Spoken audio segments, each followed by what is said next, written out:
God has the final word. God rules over all and overrules all.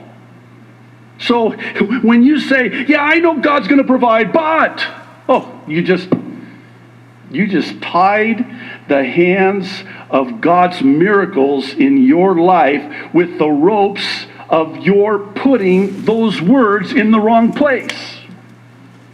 Because you're making that big and God small. When you say, yes, this is really, really, really bad, and it is really, really bad, and it's going to get really, really, really worse. So have a nice afternoon. But God, I have just flipped that on its head. I have just changed the entire complexion of whatever that situation is. Because by putting the but God in the right spot, I have just factored God into the equation. And now I can just sit back and behold the salvation of the Lord. It's almost like, and I hope this doesn't sound too crass, but it's almost like God saying, did you just say, but God? Did I? Yeah, it's really bad, but you, oh Lord. Really?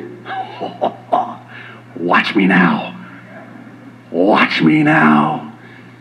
You have just given me an invitation that I can't resist because of who I am and how good I am. I imagine God almost sort of waiting on standby to hear those words. He will never force himself into our situation. There has to be the invitation. Genesis 50:20. One of my favorite verses in all of the Bible, and I know I say that often, but particularly this one. Joseph is speaking to his brothers that, with brothers like this, who needs enemies? They left him for dead, sold him into slavery. They hated him with an evil hatred, a satanic hatred that possessed their hearts, their jealousy of him. And they did all of this to him. And then when he reveals his identity to them, they are in perilous fear. Because this is the most powerful man in the known world, save Pharaoh. And with the snap of his fingers, it could be off with their heads, and they knew it. And I would even suggest they fully expected it. So listen to what Joseph says to them.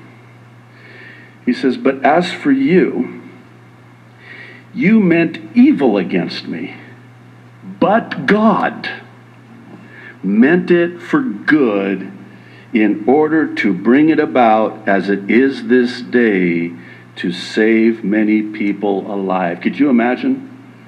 You're one of Joseph's brothers and he said it the other way around? Yeah, I know God means it for good in order to bring about the salvation of many this day, but you did evil against me. They're like, okay, it's over. I'm done. No, he doesn't say it like that. Yeah, you meant this for evil. And here's the thing, you guys. God allowed you to do what you did to me. But God is going to take what you're doing and what you did, and he's going to bring it about the good for the salvation of many this day. Acts chapter 7, verses 9 and 10, we have